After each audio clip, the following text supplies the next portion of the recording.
আসসালামু আলাইকুম। আপনারা দেখছেন সঞ্জিদা আহাদস ব্লগস। আশা করি সবাই ভালো আছেন।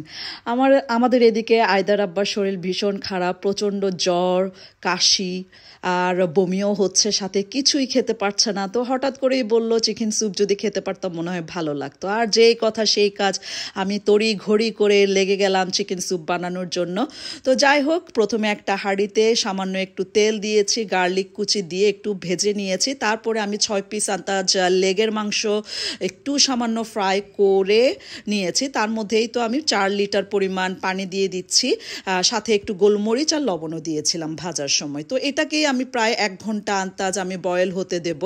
তো প্রায় 4 লিটার পানি দিয়েছি বলেছিলাম। তো এগুলো যখন বয়েল হচ্ছে তখনই আমি কাঁচামরিচ, ধনেপাতা, একটু লেবু, 2 টেবিল স্পুনের মতো পাতলা করে আমি কর্নফ্লাওয়ারও পানি দিয়ে গুলে নিয়েছি। 2টো ডিমও আমি ফেটে রেখেছি।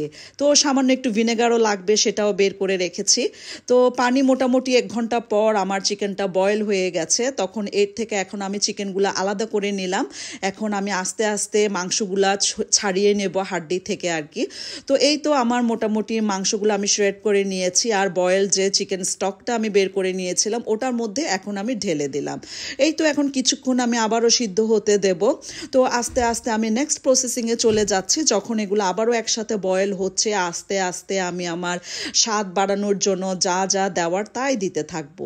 তো প্রথমে আমি যেটা করলাম, প্রথমে আমি কাঁচামরিচ দিলাম। সেখানে আমি প্রায় 2টোর মতো কাঁচামরিচ কুচি করে নিয়েছি। অতিরিক্ত ঝাল হবে না, বাট সামান্য একটু ঝাল ঝাল ভালোই লাগে যখন অসুস্থ শরীরে, মুখে যেহেতু কোনো রুচি বলতে কিছু নাই।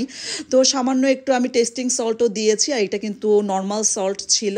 তো যেহেতু অনেক পানি, সেখানে লবণের পরিমাণটাও ব্যালেন্স করার জন্য প্রায় অনেকই লবণ লেগেছিল আর কি। তো আপনারা আপনাদের স্বাদ মতোই লবণ দিয়ে নেবেন। আর দিয়েছে সামান্য একটু ভিনেগার। তো প্রায় 1 টেবিল স্পুনের মতো আমি ভিনেগার দিয়েছি। তো এই স্যুপের মধ্যে এখন যা হচ্ছে, আস্তে আস্তে আমি চেখে চেখে আমার মানে স্বাদটা আমি ব্যালেন্স করে নেব যেভাবে খেতে ভালো লাগে এই আর কি। তো এই তো আমি ভিনেগার দিয়ে নিলাম, আমার একটু টেস্টিং সল্ট দিয়ে নিলাম। এই যে ডিমটা আমি ফেটে রেখেছিলাম, এটা দিয়ে এখন আমি ডিমের ফেদারটা তৈরি করে নেব। এই কাজটা করতে কিন্তু আমার ভীষণ ভালো লাগে, আর এটা মজারও একটা জিনিস। খুব আস্তে আস্তে দিতে হবে, আর এই যে চামচ সেটাকে সামনে পিছে এভাবে নাড়িয়ে নাড়িয়ে লম্বা লম্বা ডিমের যে ফেদার সেটা বানাতে হবে। তো খুব আস্তে আস্তে যত্ন সহকারে আমি এই ডিমের যে ফেদার সেটা তৈরি করে নিচ্ছিলাম। এই কাজটা করতে আমার কিন্তু ভীষণ মজা লাগে স্যুপের ক্ষেত্রে আর কি। তো এই তো যেই কাজ, যেই বলা সেই কাজ, মোটামুটি স্যুপটা রেডি হয়ে যাচ্ছে 1 থেকে 1.5 ঘন্টা। এই যতক্ষণ স্টক বানানো এটাই একটু লেন্দি প্রসেস, আদারওয়াইজ সব কিছু খুবই ইজি, খুব অল্প সময়ে কিন্তু তৈরি হয়ে যায়। আর চাইলে বাহির থেকেও স্টক আনা যায়, বাট আমরা ঘরেরটাই সবচেয়ে হেলদি প্লাস সবচেয়ে টেস্টি বলা চলে আর কি। যাই হোক, ডিমের ফেদারটা তৈরি হয়ে গেল। তারপর আমি দিয়ে দিলাম বেশ কিছুটা চপড ধনেপাতা কুচি আর কি। তো যেহেতু ধনেপাতার ফ্লেভারটা আমাদের ঘরের সবারই খুবই পছন্দ, অ্যাট দ্য সেম টাইম এটা কিন্তু মানে রুচি বাড়াতেও আমি মনে করি অনেকটাই হেল্প করে। তো এই জন্যই ধনেপাতা দিয়েছি। তারপরেই তো সামান্য একটু কর্নফ্লাওয়ার যে আমি গুলে রেখেছিলাম ওটাও আমি দিয়ে দিলাম। আর কর্নফ্লাওয়ারটা আমি খুব হালকা করেই গুলিয়েছি, আমি চাচ্ছিলাম না বেশি থিক হোক স্যুপটা, যেটা আমাদের ঘরে কেউই তেমন একটা থিক স্যুপ খেতে পছন্দ করে না। তো একটু একটু পাতলার মধ্যে একটা হেলদি মজাদার একটা চিকেন স্যুপ বানাবো, এটাই ছিল আমার টার্গেট আর কি। অনেক ধরনের ক্যাচআপ সস এগুলা কিন্তু অনেকেই চিকেন স্যুপে দেয়, বাট সেটা আমাদের ঘরের কেউই পছন্দ করে না। আর আমার পার্সোনালিও চিকেন স্যুপের মধ্যে ওই ক্যাচাপের যে ফ্লেভার ওটা আমার নিজেরও পছন্দ না।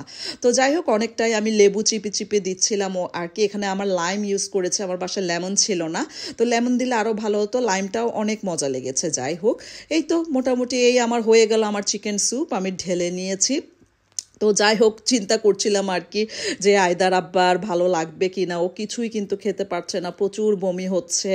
তো এটা খেয়ে ওর যদি একটু শান্তি লাগে সেখানেই আমার সার্থকতা।